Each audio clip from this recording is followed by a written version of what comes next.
জয় গুরু প্রণাম। আমি শ্রী গৌতম। আমার সৎসঙ্গ চ্যানেলে আপনাদের সকলকেই স্বাগতম। প্রিয় পরমের কাছে আপনাদের সকলের সর্বাঙ্গীন মঙ্গল কামনা করে আজকের আলোচনা পর্বটি আরম্ভ করছি। প্রিয় পরম শ্রী শ্রী ঠাকুর অনুকূল চন্দ্রের এক দিব্য লীলা কথা, এক দরদি মানুষের কথা, তার অপার ভালোবাসার কথা, মানুষকে কিভাবে সংশোধন করতে হয় তার এক যথার্থ শিক্ষা। কেননা আমরা যখন কোনো মানুষকে সংশোধন করতে চাই তখন আমরা নিজের উপরে ক্রোধকে বশীভূত রাখতে পারি না, আর সেই ক্রোধের বশীভূত হয়েই সেই মানুষটাকে আমরা শিক্ষা দিতে চাই, তার ভুল ধরিয়ে দিতে চাই, কিন্তু বাস্তবে হয় তার বিপরীত। সে তো তার ভুল স্বীকারই করে না, বুঝতেই পারে না, বরঞ্চ উল্টে যে মানুষটা তাকে বোঝানোর চেষ্টা করছে তাকেই সে ভুল প্রমাণিত করে। তার কারণ কোনো মানুষকে সংশোধন করার জন্য তার প্রতি দরদি মনোভাব রাখা একান্ত প্রয়োজন, তার প্রতি ভালোবাসা রাখা একান্ত প্রয়োজন। তা না হলে মানুষকে সংশোধন করা যায় না, আর তখন হিতে বিপরীত হয়। কিন্তু প্রিয় পরম তার জীবন দর্শনের ভিতর দিয়ে, তার লীলা রচনার মধ্য দিয়ে এমন বহু ঘটনা আমাদের সম্মুখে উপস্থাপন করেছেন, আমাদের সম্মুখে উদাহরণস্বরূপ দৃষ্টান্ত স্বরূপ রেখে গেছেন, যে কথাকে লক্ষ্য করলে, যাকে অনুসরণ করলে আমরা আমাদের জীবনের ভুল ত্রুটিগুলো সংশোধন করে আমরা আমাদের জীবনকে সুন্দরভাবে সাজিয়ে গুছিয়ে নিতে পারব। আমরা যারা সৎসঙ্গী, যারা প্রিয় পরমকে জীবনে আদর্শ পদে বরণ করেছি, তাকে গুরুপদে বরণ করেছি, তার সৎসঙ্গ অনুষ্ঠান করি, তার জন্মতিথি পরিপালন করি, যার জন্ম দিবস পরিপালন করি, আর এইসব উৎসব অনুষ্ঠান তখনই সার্থক হয়, তখনই বাস্তবিক হয় যখন সেগুলো ইষ্ট স্বার্থ পরিপালনের জন্য হয়। কিন্তু যেই মুহূর্তে সেটা অহংকারে পরিণত হয়, আত্মস্বার্থ প্রতিষ্ঠার জন্য হয়, যখন সেটা ব্যক্তি কেন্দ্রিক হয়ে যায়, তখনই কিন্তু নানাবিধ সমস্যা সৃষ্টি হয়, তখনই কিন্তু ভুল ভ্রান্তি হয়, তখনই কিন্তু ত্রুটি বিচ্যুতি হয়, তখনই কিন্তু মানুষের সঙ্গে গণ্ডগোল সৃষ্টি হয়। তেমনই একটি ঘটনা আপনাদের সম্মুখে উপস্থাপন করব। প্রিয় পরম শ্রী শ্রী ঠাকুর অনুকূল চন্দ্রের সৎসঙ্গ আশ্রম হিমায়তপুর ধামের কথা, প্রিয় পরমের জন্মতিথি উৎসবের কথা। হিমায়তপুরে জন্মতিথি উৎসব পরিপালন করা হবে, আর এই উৎসব পালনের দায়িত্ব নিয়েছেন কুমারখালীর মা। তিনি আশ্রমের সকলের কাছ থেকে চাঁদা সংগ্রহ করে তিনি এই জন্মতিথি উৎসবকে সাড়ম্বরে পরিপালন করার জন্য তিনি পুরুষোত্তমের পূজা অর্চনা যথাবিধি রীতি নীতি পরিপালনের সঙ্গে উদযাপন করেন, এবং সেই সঙ্গে 200 ব্রাহ্মণ ভোজনের ব্যবস্থা করা হয়, আর সাধারণ জনগণের মধ্যে প্রসাদ বিতরণের জন্য 10 সের সুজির হালুয়া প্রস্তুত করা হয়। কিন্তু ঠাকুর তখন আশ্রমে নেই, তিনি সপরিবার তিনি কলকাতা আশ্রমে বিরাজমান। আশ্রমে রয়েছেন প্রিয় পরম শ্রী ঠাকুর অনুকূল চন্দ্রের কনিষ্ঠ, তার অনুজ পূজনীয় খেপুদার স্ত্রী, অর্থাৎ পূজনীয় মেজ বৌরানীমা। পূজনীয় মেজ বৌরানীমা পুয়াতি মানুষ, তাই তাকে আশ্রমে রাখা হয়েছে, কলকাতায় তাকে নিয়ে যাওয়া হয়নি। সেই পূজনীয় মেজ বৌরানীমা এই অনুষ্ঠানের রান্নার দায়িত্ব নিলেন। সতীশচন্দ্র গোস্বামীরা অর্থাৎ গোসাইরা এবং কিশোরী মোহন সহযোগ করেন।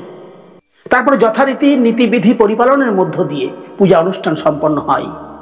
200 ব্রাহ্মণ ভোজনের ব্যবস্থা করা হয়, রান্না বান্না সম্পন্ন হয়ে যায়, এবং জনসাধারণের মধ্যে প্রসাদ বিতরণ করার জন্য 10 সের সুজির হালুয়া প্রস্তুত হয়ে যায়। বহু সংখ্যায় জনসাধারণ সেখানে এসে উপস্থিত হয়েছেন প্রসাদ গ্রহণের জন্য। তাদেরকে প্রসাদ বিতরণ করতে গিয়ে দেখা গেল সেই প্রসাদ কম পড়ে গেছে। জনসাধারণ প্রসাদ নেওয়ার জন্য হই হুল্লোড় করতে থাকে। তারা প্রসাদ না পেয়ে তারা ঘরের ভিতরে পর্যন্ত ঢুকে আসে, এবং যেখানে আনন্দবাজার দাঁড়ানে ব্রাহ্মণ ভোজনের ব্যবস্থা করা হয়েছে সেই জায়গায় তারা পৌঁছে যায়, রান্নার ঘরের মধ্যে তারা প্রবেশ করে যায়। এই ঘটনায় কুমারখালীর মা উত্তেজিত হয়। তিনি ক্রোধান্বিত হয়ে জনসাধারণকে ধাক্কা দিয়ে ঠেলা ঠেলি করে এবং তাদেরকে রীতিমতো গলা ধাক্কা দিয়ে সেখান থেকে তাদেরকে বের করে দেওয়া হয়, তাড়িয়ে দেওয়া হয়, এবং কয়েকজন সাধারণ মানুষ সেই ব্রাহ্মণ ভোজন করানো হচ্ছিল সেই জায়গায় গিয়ে তাদের মধ্যে পাতা পেতে বসে পড়ে। কুমারখালীর মা সেখান থেকে তাদেরকে টেনে তুলে গলা ধাক্কা দিয়ে বাইরে বের করে দিলেন, তাদেরকে অপমানিত করে কটু কথা বলে তাড়িয়ে দিলেন। এই ঘটনায় মেজ বৌরানীমা খুব দুঃখিত হয়। তিনি পোয়াতি মানুষ, না খেয়েই তিনি সেই স্থান পরিত্যাগ করেন এবং তার ঘরে গিয়ে দরজা বন্ধ করে শুয়ে পড়েন। এবং আশ্রমে যারা অভিজ্ঞ সৎসঙ্গী বৃন্দগণ তারা ওই ঘটনায় মর্মাহত হয়, দুঃখিত হয়। তারা সকলে সমবেতভাবে ডাক্তারখানার সম্মুখে একটি সভা করে এবং কুমারখালীর মায়ের এই আচরণের জন্য, তার এই ব্যবহারের জন্য তাকে ধিক্কার জানানো হয়। তারপরে 28শে ভাদ্র শ্রী শ্রী ঠাকুর কলকাতা আশ্রম থেকে হিমায়তপুরে পৌঁছালেন সপরিবারে। সঙ্গে মাতা মনোমোহিনী, বড় মা এবং পরিবারের অন্যান্য সদস্যগণ ছিলেন। কিন্তু তৎক্ষণাৎ আশ্রমবাসীর তরফ থেকে সেই কুমারখালী মার অন্যায়ের কথা ঠাকুরকে জানালেন না। তারা সময়ের অপেক্ষা করতে থাকলেন। এরই মধ্যে 30শে ভাদ্র প্রিয় পরম শ্রী শ্রী ঠাকুর অনুকূল চন্দ্রের জন্ম দিবস উৎসব পরিপালন করা হবে। সেই জন্য হই হই কাণ্ড, রই রই ব্যাপার চারিদিকে ঘোষণা করে দেওয়া হয়।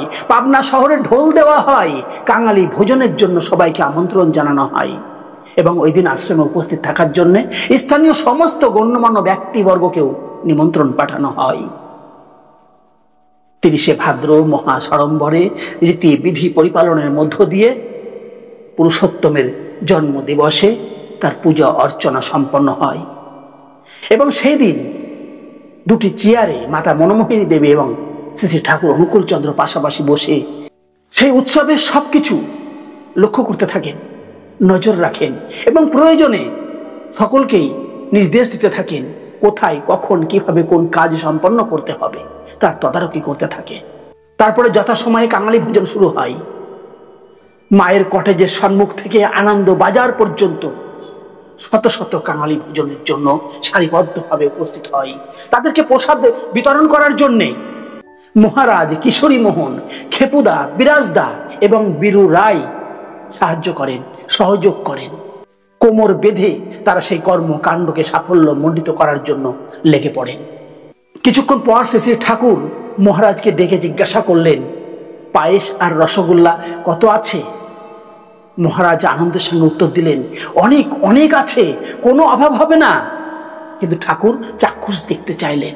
তখন মহারাজ তাকে বড় বড় বালতির 8 বালতি পায়েস এবং বড় বালতির 6 বালতি রসগোল্লা এনে দেখালেন। দেখে ঠাকুর খুশি হলেন, স্বস্তি নিঃশ্বাস ফেলেন। তারপর মায়ের দিকে তাকিয়ে জিজ্ঞাসা করলেন, মা, আমি এদের সঙ্গে বসে খাবো?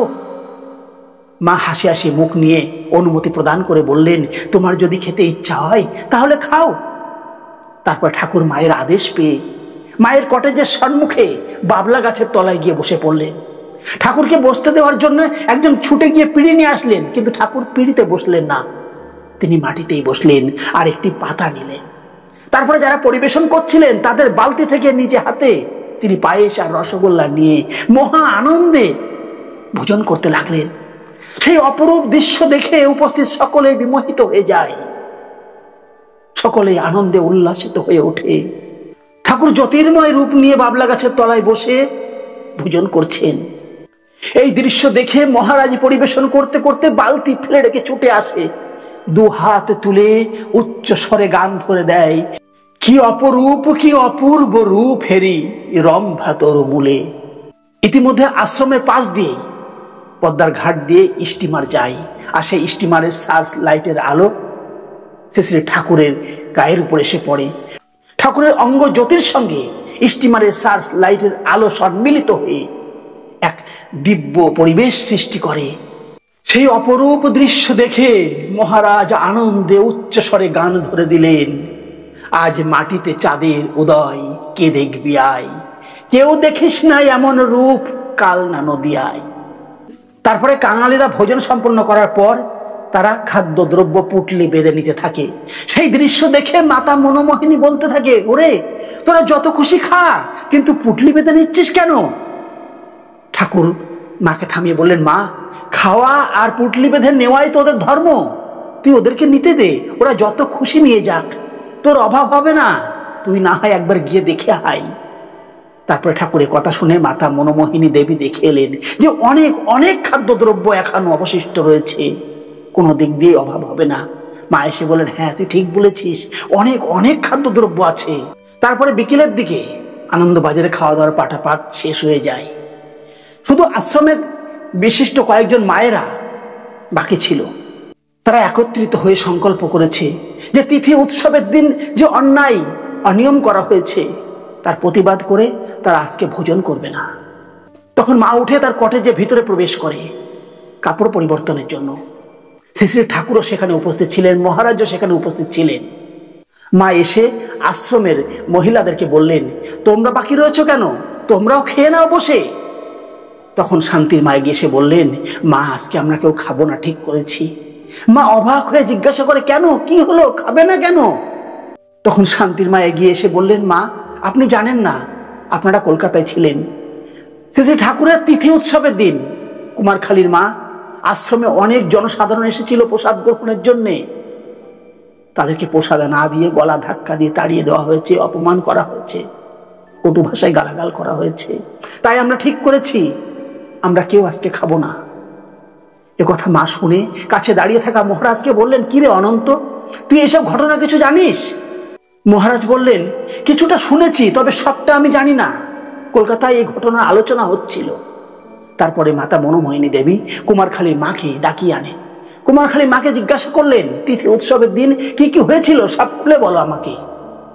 কুমারখালীর মা বললেন, মা আমি সকলের কাছে চাঁদা সংগ্রহ করে তিথি উৎসবে শ্রী শ্রী ঠাকুরের পুজো অর্চনার ব্যবস্থা করি, 200 ব্রাহ্মণ ভোজনের ব্যবস্থা করি, আর 10 সের সুজির হালুয়া করে জনসাধারণের মধ্যে প্রসাদ রূপে বিতরণ করি। কিন্তু প্রসাদ কম পড়ে যায়, অনেক মানুষ প্রসাদ না পেয়ে তারা হই হট্টগোল শুরু করে দেয়। যেখানে ব্রাহ্মণ ভোজন করা হচ্ছিল, যেখানে রান্না করা হচ্ছিল, সেই রন্ধনশালার মধ্যে তারা সকলে ঢুকে প্রবেশ করে। তাই আমি তখন রেগে গিয়ে জোর করে তাদেরকে বাইরে বের করে দিয়েছি। একথা শুনে মাতা মনোমোহিনী দেবী বললেন, যখন দেখলি সুজির হালুয়া কম পড়ে গেছে, তারা তো প্রসাদ নিতে এসেছে, সেই প্রসাদ থেকে তাদেরকে বঞ্চিত করবে কেন? তুই তো অন্ন ডাল তরকারি একসাথে মিশিয়ে দলা প্রস্তুত করে তাদের প্রত্যেককে দিতে পারতিস। এভাবে তারা প্রসাদ না পেয়ে ফিরে গেল। তখন শ্রী শ্রী ঠাকুর মায়ের পাশেই বসেছিলেন। এই ঘটনায় এ কথা শুনে তিনি মনে দুঃখ পেয়ে ব্যথা পেয়ে বললেন, কেউ প্রসাদ চাইতে এলে তাকে গলা ধাক্কা দিতে হয়? তুই এটা কোন বেদ পুরাণে পড়েছিস? শুনেছি মহাভারতের যুগে পঞ্চ পাণ্ডব দ্রৌপদীকে নিয়ে যখন বনবাস যাপন করছিলেন, সেই সময় দুর্বাসা ঋষি তার 60,000 শিষ্যকে নিয়ে ভোজন করার জন্য উপস্থিত হয়েছিলেন। দ্রৌপদী তখন তার পাত্র থেকে 1 কণা সাকান্ন ভগবান শ্রীকৃষ্ণের উদ্দেশ্যে নিবেদন করেছিলেন, আর তাতেই 60,000 শিষ্য সহ দুর্বাসার উদারপূর্তি হয়ে যায়। তিনি সন্তুষ্ট হয়। তুই যদি তাই করতিস, উপস্থিত সকলকে তুই যদি সেই 1 কণা করে দিতিস, তাহলে তারা খুশি হতো, আনন্দ পেত। প্রসাদ থেকে তাদেরকে বঞ্চিত করা উচিত হয়নি। মাতা মনোমোহিনী দেবীর কাছে এবং শ্রী শ্রী ঠাকুরের কাছে এমন কথা শুনে কুমারখালীর মাতা নিজের ভুল বুঝতে পারে। তিনি উভয়ের কাছে করজোড়ে ক্ষমা প্রার্থনা করে, বলে, মা আমার অনেক বড় ভুল হয়ে গেছে, ভবিষ্যতে আর কখনো করব না, মা আমাকে ক্ষমা করে দিন। তারপরে সেখানেই সেই ঘটনার মীমাংসা হয়ে যায়। তারপরে মাতা মনোমোহিনী দেবী নিজে অন্ন ডালমা আর সবজি সহযোগে দলা প্রস্তুত করে আশ্রমবাসী সকল মায়েদের হাতে তিনি প্রদান করলেন। সকলে আনন্দের সঙ্গে তৃপ্তির সঙ্গে সেই প্রসাদ, সেই দলা গ্রহণ করলেন। এভাবেই প্রিয় পরম শ্রী শ্রী ঠাকুরের জন্মদিবস উৎসব সাড়ম্বরে উদযাপিত হয়ে যায়। সেই উৎসবের সমস্ত পর্ব শিষ্ট সুন্দরভাবে সম্পন্ন হওয়ার পর শ্রী শ্রী ঠাকুর বিশ্ববিজ্ঞানে তার বিশ্রাম কক্ষে প্রবেশ করলেন। এভাবেই প্রিয় পরম দয়াল ঠাকুর তিনি মানুষকে, ভক্তকে শিক্ষা দিয়েছেন, জীবন বৃদ্ধির পথে চালনা করেছেন। তাই তিনি তার সুন্দর একটি বাণীতে বলেছেন, ভুল ভ্রান্তি মানুষেরই হয়, শুধরে চলিস সোজা, দীপ্তি পাবি তৃপ্তি পাবি, হালকা হবে বুকের বোঝা। এই কথা বলেই প্রিয় পরমের কাছে আর একবার আপনাদের সকলে সর্বাঙ্গীন মঙ্গল প্রার্থনা করে আজকের মতো আলোচনা পর্বটি এখানেই সমাপ্ত করছি। জয় গুরু, বন্দে পুরুষোত্তমা।